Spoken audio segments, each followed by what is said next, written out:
ആത്മാവിൻ്റെ ജോലി അതാണ്, നമ്മളെ നടക്കുമാറാക്കും. അപ്പോൾ ഇപ്പം ഉള്ളത് ഒരു പുസ്തകമല്ല, നമ്മുടെ ഉള്ളിൽ അത് എഴുതിയിരിക്കുകയാണ്.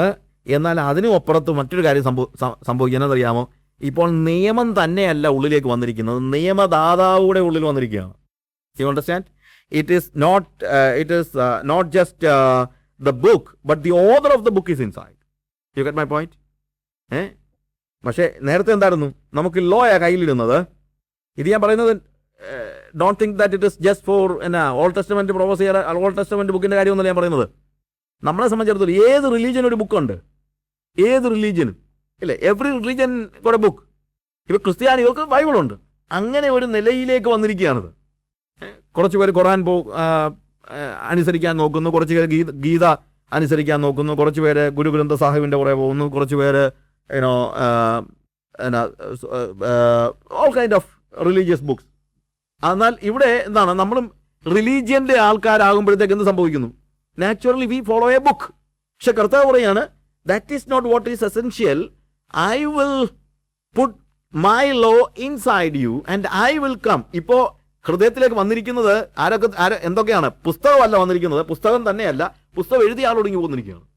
So the book and the author of the book is inside. The law and the law maker is inside.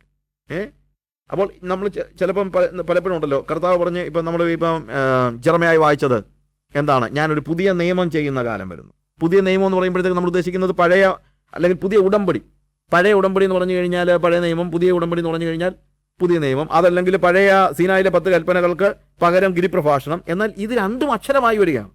അല്ലെങ്കിൽ ഇത് ആത്മാവും ജീവനുമായി തീരണമെങ്കിൽ എന്താ ആവശ്യമായിരിക്കുന്നത്? We need a new heart and a new spirit and the person who gave the law should come inside. എന്നിട്ട് അവൻ നമ്മളെ എന്ത് ചെയ്യണം? അവൻ്റെ കൽപ്പനകളിൽ നടക്കുമാറാക്കണം. കർത്താവ് പറയുന്നത്, ഞാൻ അവർക്കൊരു പുതിയ ഹൃദയം കൊടുക്കും, ഒരു പുതിയ ആത്മാവിനെ കൊടുക്കും. പുതിയ ഹൃദയം നമുക്ക് കിട്ടുന്ന എപ്പോഴാണ്? പുതുജന്മത്തിലൂടെ നമ്മുടെ പഴയ പ്രകൃതികളെ അല്ലെങ്കിൽ കല്ലായുള്ള നമ്മുടെ ഹൃദയത്തെ നമ്മൾ ഉപേക്ഷിച്ചിട്ട് കർത്താവ് നമുക്ക് മാംസളമായ ഒരു ഹൃദയം നൽകുകയാണ്. അതാണ് വാസ്തവത്തിൽ ന്യൂ ബർത്തിൽ സംഭവിക്കുന്നത്. ഇതാണ് പുതിയ അല്ലെങ്കിൽ പുതുജനനത്തിൻ്റെ ഏറ്റവും പ്രാധാന്യം അർഹിക്കുന്ന കാര്യം. സി, അവിടെ കർത്താവിന് ഇത് എഴുതാൻ പറ്റത്തുള്ളൂ. If your heart is an old heart, കല്ലായുള്ള ഹൃദയത്തിൽ വീണ്ടും കർത്താവ് എഴുതാൻ ആഗ്രഹിക്കുന്നില്ല. അത് കർത്താവിന് കഴിയത്തുമില്ല. കഴിയത്തില്ലെന്നുള്ളതല്ല. That is not God's business. Many times you know what happens, നമ്മൾ നമ്മുടെ ഹൃദയം ചേഞ്ച് ചെയ്യാതെ, നമ്മൾ പുതുജനനം പ്രാപിക്കാതെ, പല ആൾ, ഞാൻ മുമ്പേ പറഞ്ഞതുപോലെ, പല ആളുകൾ കൈ പൊക്കിയിട്ടുണ്ടെങ്കിലും എന്ത് സംഭവിച്ചിട്ടില്ല? വീണ്ടും ജനനം പ്രാപിച്ചിട്ടില്ല. അത് ഞാൻ ആദ്യത്തെ ക്ലാസ്സോട്ട് പറയുന്ന കാര്യമാണ്. എന്നാൽ ഇവിടെ കർത്താവ് പറയുന്നു, ഞാൻ ആദ്യം തന്നെ എന്ത് ചെയ്യും? I will give them a new heart. You understand? So that is what is happening when you are born again. When you are born again, you are no more the old creature, dirty creature with the stony heart. Now you are a new creation. അല്ലേ? ഒരു പുതിയ ഹൃദയം അല്ലെങ്കിൽ ഒരു creation ആയിട്ടിരിക്കണം. I am born again. പുതിയ ഹൃദയത്തിലാണ് അവിടുന്ന് ദൈവം അവൻ്റെ കൽപ്പനകൾ എഴുതുന്നത്. പുതിയ ഹൃദയത്തിലാണ്. Unless and otherwise you are born again and you are a person with a new heart, the Spirit of the Lord cannot write his desires. Or നമ്മൾ നിയമം എന്ന് പറയുമ്പോഴത്തേക്ക് എന്താ നിയമം എന്ന് പറഞ്ഞാൽ എന്താ? നിയമം എന്ന് പറഞ്ഞാൽ അവൻ്റെ ഇഷ്ടം, അല്ലാതെ എന്താണ്? After all, law is the will of God. What all things God wants me to do, that is the will of God. ദൈവത്തിൻ്റെ ഇഷ്ടമാണത്, അല്ലേ? അതാ ലോ, അല്ലാതെ എന്താ? നമ്മൾ ഈ ലോ എന്നൊക്കെ പറയുമ്പോഴത്തേക്ക് പെട്ടെന്ന് ഉണ്ടാകുന്നൊരു പ്രശ്നമുണ്ട്. എന്താ? ഇറ്റ് ഇസ് സംതിങ് ഈ ഇന്ത്യൻ പീനൽ കോഡ് പോലെയാണ് നമ്മൾ വ്യവസ്ഥ ചിന്തിക്കുന്നത്. നോ, അതല്ല. What all things God wants me to do, what God expect from me. ദൈവത്തിൻ്റെ ഇഷ്ടം എന്താണ്? ദൈവത്തിൻ്റെ ഹിതം എന്താണ്? അത് ദൈവം എൻ്റെ ഹൃദയത്തിൽ എഴുതണമെങ്കിൽ ആദ്യം എൻ്റെ ഹൃദയം ചേഞ്ച് ചെയ്യണം. That is what is needed. First of all, a new birth.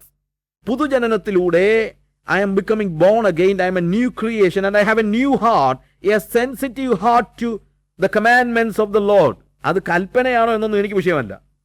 അത് കൽപ്പനയായിരിക്കും, പക്ഷെ I don't think about it. Somehow I want to please my beloved. That's all. എനിക്ക് എങ്ങനെയെങ്കിലും എൻ്റെ പ്രിയനെ സന്തോഷിപ്പിക്കണം, എനിക്ക് അവനിൽ പ്രമോദിക്കണം. എൻ്റെ ഹൃദയം മുഴുവൻ അവനോടുള്ള പ്രേമമാണ്. അതുകൊണ്ട് what all things that makes him happy, I do that. I just want to see that the face of my beloved is smiling at me. അത്രേ ഉള്ളൂ, വേറെ ഒന്നുമില്ല. അതാണ് നിയമം എന്ന് പറയുന്നത്. So when I see things like that, then suddenly it is joyful. അതുകൊണ്ടാണ് ഞാൻ പറഞ്ഞത് a holy life is a jolly life. It is a joyful life because it is no more a law for me. അത് നിയമം ആയിരിക്കണം അന്നു. അത് പക്ഷേ I don't think about it. രാവിലെ എന്തുവാ പിള്ളേർ സ്കൂളിൽ പോകുന്നതിന് മുമ്പ് എൻ്റെ അടുത്ത് വന്ന് എൻ്റെ റൈറ്റ് ചീക്കിൽ ഓരോ ചുംബനം തരണമെന്നുള്ളത് ലോ ആണെങ്കിൽ പിന്നെന്താ പ്രയോജനം? If it is a law like that, then what is the use of it? അല്ലേ, that is not a law.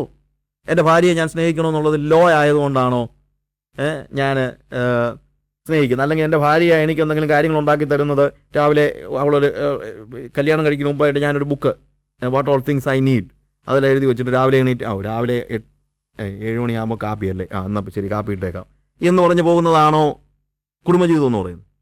ആണോ? No. So somehow I want to see that I am pleasing my master. That's all. Somehow I love him. I love to do what he loves. അതാണ് എൻ്റെ ഹൃദയം മുഴുവൻ അവനോടുള്ള സ്നേഹമാണ്. Even I will die to obey him. അതെനിക്ക് ഒരിക്കലും ഒരു ബേർഡനല്ല, എൻ്റെ ഹൃദയത്തിൻ്റെ ഉള്ളിലിരുന്ന് വിങ്ങുകയാണ്. somehow I want to please him. അവൻ്റെ ആത്മാവിനെ എൻ്റെ ഉള്ളിലാക്കി അവൻ്റെ ഇഷ്ടം നിർവഹിക്കാൻ എന്നെ ശക്തീകരിക്കുന്നു.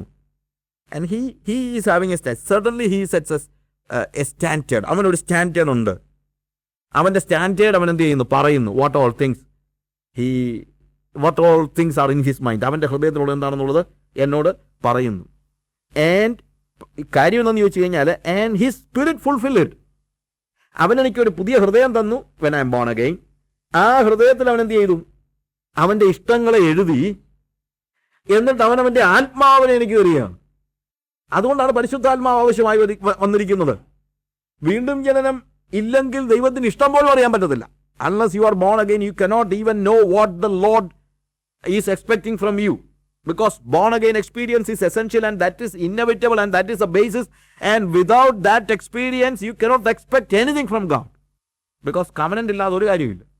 ഞാനൊരു പുതിയ നിയമം ചെയ്യും. പുതിയ നിയമം. That is the born again experience.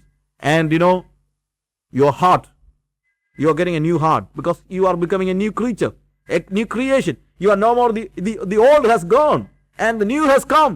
പഴയതെല്ലാം കഴിഞ്ഞു പോയി, ഇതാ സകലതും പുതുതായിരിക്കുന്നു. And I'm having a new heart and the spirit writes, okay, what all things God expect from me. അതെല്ലാം കൂടെ എഴുതുകയാണ്. എഴുതി കഴിഞ്ഞാലും പിന്നെ എന്ത് ചെയ്യുന്നറിയാമോ? And he sends the Holy Spirit. അവിടെയാണ് പരിശുദ്ധാത്മാവ് അത്യാവശ്യമായിരിക്കുന്നത്. വീണ്ടും ജനിച്ചാൽ മാത്രം പോരാ, എന്ത് വേണം?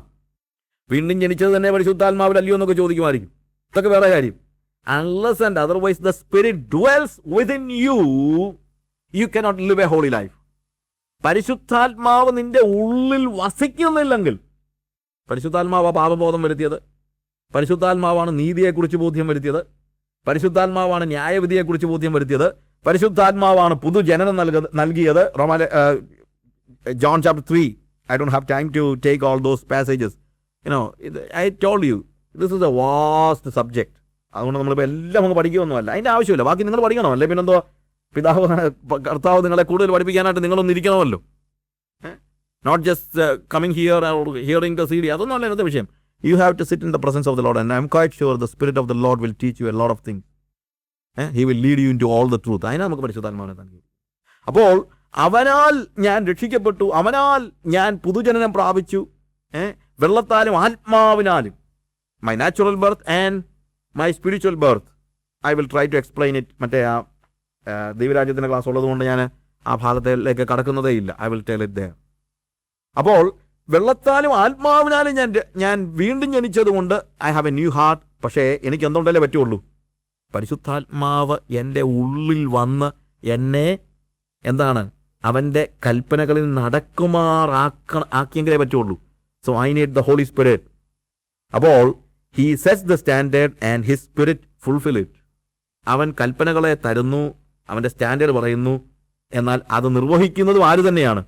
It is the spirit. നിയമമായിരുന്നപ്പോൾ നിയമം എന്നോട് പറഞ്ഞത് നീ ഇത് വായിച്ച് മനസ്സിലാക്കുക, അനുസരിക്കാൻ പരിശ്രമിക്കുക. ഇതാണ് നമ്മൾ എല്ലാവരും പറയുന്നത്. ഇവിടെ നമ്മൾ ദൈവത്തിൻ്റെ നമ്മൾ ഇങ്ങനെ ഭൂമി ജീവിക്കുമ്പോൾ നമ്മൾ എന്ത് ചെയ്യണം? കർത്താവിൻ്റെ ഒത്തിരി വേദസമൊക്കെ വായിച്ചിട്ട് ബ്രദർ അതുപോലൊക്കെ ജീവിക്കാൻ നമ്മൾ പരിശ്രമിക്കണം എന്നല്ലേ നമ്മൾ സഭ പഠിപ്പിക്കുന്നു ഇല്ലേ? ആര് പരിശ്രമിച്ചിട്ടോ ഒന്നും നടന്നില്ല. That is A problem. എല്ലാവരും പരിശ്രമിക്കുകയാണ്, എല്ലാവരും ഹാർഡ് വർക്ക് ചെയ്യുകയാണ്. ദാവീദും പൗലോസും എല്ലാം ഹാർഡ് വർക്ക് ചെയ്ത് നോക്കി, പക്ഷേ അവർക്ക് പോലും എന്ത് ചെയ്യാൻ പറ്റിയില്ല, അതിനെ അനുസരിക്കാനായിട്ട് വിജയിക്കാനും പറ്റിയില്ല. അവർ നിയമം അറിഞ്ഞു, നിയമത്തിൽ രസിച്ചു, പക്ഷേ ജഡം ശക്തമായിരുന്നു. റോമാലേഖനം 7-ാം അധ്യായവും റോമാലേഖനം 8-ാം അധ്യായവും തമ്മിൽ വലിയൊരു വ്യത്യാസമുണ്ട്. റോമാലേഖനം 7-ാം അധ്യായത്തിൽ ഞാൻ ചില ഭാഗങ്ങൾ മാത്രമേ വായിക്കുന്നുള്ളൂ, പെട്ടെന്ന് വായിച്ചു പോകുകയാണ്. റോമാലേഖനം 7-ാം അധ്യായത്തിൽ അതിൻ്റെ നമുക്കറിയാവുന്ന ഭാഗങ്ങളായതുകൊണ്ട് അതിൻ്റെ 14-ാമത്തെ വാക്യത്തിൽ നമ്മൾ കാണുന്നു, വേഴ്സ് 40. ന്യായപ്രമാണം ആത്മീയമെന്ന് ഞാൻ അറിയുന്നു, പക്ഷേ ഞാനോ ജഡമായ. ന്യായപ്രമാണം മോശമായിട്ട് ഞാൻ പറഞ്ഞല്ലോ. ഇവിടെ നിയമത്തിൻ്റെ അല്ല വിഷയം. നിയമം മാറിയോണ്ട് കാര്യമൊന്നുമില്ല.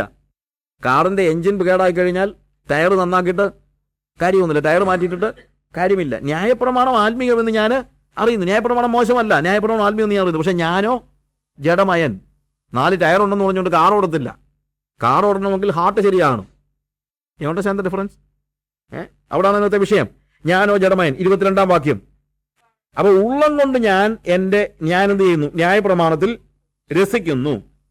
എന്നാൽ അടുത്ത വാക്യത്തിൽ എന്താണ്? എങ്കിലും എൻ്റെ ബുദ്ധിയുടെ പ്രമാണത്തോട് പോരാടുന്ന വേറൊരു പ്രമാണം എൻ്റെ അവയവങ്ങളിൽ കാണുന്നു. അതെൻ്റെ അവയവങ്ങളിലുള്ള പാപ പ്രമാണത്തിന് എന്നെ ബദ്ധനാക്കി കളയുന്നു.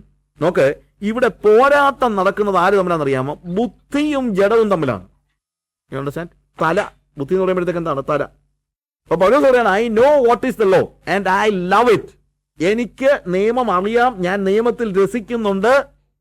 തല കൊണ്ട് ഞാൻ എന്ത് ചെയ്യുന്നുണ്ട്? എനിക്ക് വലിയ ആഗ്രഹമുണ്ട്, എൻ്റെ വിൽ പവർ ഞാൻ ഉപയോഗിക്കുന്നുണ്ട്. ഇല്ലേ? തലയുടെ കാര്യം അതാ, സോളിഷ് ആയിട്ടാണ് ചിന്തിക്കുന്നതല്ല. It some kind of soulish effort. Soulish effort എന്ന് പറയുന്നത് മനസ്സിലാകുന്നുണ്ടല്ലോ. എന്തുവാ? ദേഹിയിൽ എൻ്റെ വിൽ പവർ, എൻ്റെ ഇച്ഛാശക്തി ഞാൻ ഉപയോഗിക്കുന്നുണ്ട്. പൗലോസ് പറയുന്നത് ഞാൻ ഇച്ഛിക്കുന്ന നന്മയല്ല. അപ്പൊ എന്താണ്? I use my will. I want to see that I am going after goodness. നന്മ ചെയ്യണമെന്ന് എനിക്ക് ആഗ്രഹമുണ്ട്, അതിന് ഞാൻ ഇച്ഛിക്കുന്നുണ്ട്, ഞാൻ തീരുമാനമെടുത്തിട്ടുമുണ്ട്. അതുകൊണ്ട് ഞാൻ പറഞ്ഞ സോളിഷ് എന്ന വാക്ക് ഉപയോഗിച്ചത്. സോൾ. ദേഹിയുടെ തലത്തിൽ ഞാൻ എന്ത് ചെയ്യുന്നു? ഞാൻ ഒത്തിരി പരിശ്രമിക്കുന്നു, ഞാൻ എൻ്റെ ബുദ്ധി കൊണ്ട് രസിക്കുന്നു. പക്ഷേ എൻ്റെ അവയവങ്ങളിൽ പോരാടുന്ന ജഡത്തിൻ്റെ ശക്തിയെ ഞാൻ തിരിച്ചറിയുന്നു. സോ എന്താണ് അവിടുത്തെ പോരാട്ടം? ഇതെല്ലാം എക്സ്പ്ലെയിൻ ചെയ്യാൻ സമയമില്ലാത്തതുകൊണ്ട് ഞാൻ പെട്ടെന്ന് പറഞ്ഞു പോകുന്നത്. അവിടുത്തെ പോരാട്ടം ആര് തമ്മിലാണ്? ബുദ്ധിയും ജഡവും തമ്മിലാണ്. ബുദ്ധിയും ജഡവും തമ്മിലുള്ള പോരാട്ടത്തിൽ ആരേ വിജയിക്കത്തുള്ളൂ? ജഡമേ വിജയിക്കത്തുള്ളൂ. കാര്യം ജഡം ഭയങ്കര ശക്തമാണ്. എന്നാൽ 25-ാം വാക്യത്തിൽ പറയാണ്, അല്ലെങ്കിൽ 24-ാം വാക്യത്തിൽ, അയ്യോ ഞാൻ അരിഷ്ട മനുഷ്യൻ, ഈ മരണത്തിന് അധീനമായ ശരീരത്തിൽ എന്നെ ആര് വിടുവിക്കും? ബുദ്ധിയും ജഡവും തമ്മിലുള്ള പോരാട്ടത്തിൽ ഏർപ്പെട്ടിരിക്കുന്ന ഏത് മനുഷ്യൻ്റെയും വിലാപം അവിടെയാണ്. എന്നാൽ അങ്ങനെ വിലാപത്തോടുകൂടെ അല്ല ആ അധ്യായം അവസാനിപ്പിക്കാൻ പൗലോസ് പരിശ്രമിക്കുന്നത്. എന്താ പറയുന്നറിയാമോ? ഞാൻ നമ്മുടെ കർത്താവായ യേശുക്രിസ്തു മുഖാന്തരം ദൈവത്തിന് സ്തോത്രം ചെയ്യുന്നു.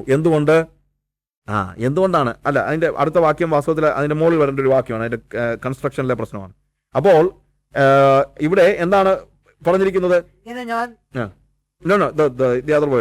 ഞാൻ നമ്മുടെ കർത്താവായ യേശുക്രിസ്തു മുഖാന്തരം ഞാൻ ദൈവത്തിന് സ്തോത്രം. ഞാൻ കർത്താവായ യേശുക്രിസ്തു മുഖാന്തരം ദൈവത്തിന് സ്തോത്രം ചെയ്യുന്നു. എന്തുകൊണ്ട്? മോളിൽ പറഞ്ഞു ഞാൻ കരയുന്നു. അവിടെ പറയാണ്, അയ്യോ ഞാൻ അരിഷ്ട മനുഷ്യൻ, എന്നെ ആര് വിടുവിക്കും? ഞാൻ കർത്താവായ യേശുക്രിസ്തു മുഖാന്തരം ദൈവത്തിന് സ്തോത്രം ചെയ്യുന്നു. What is the meaning?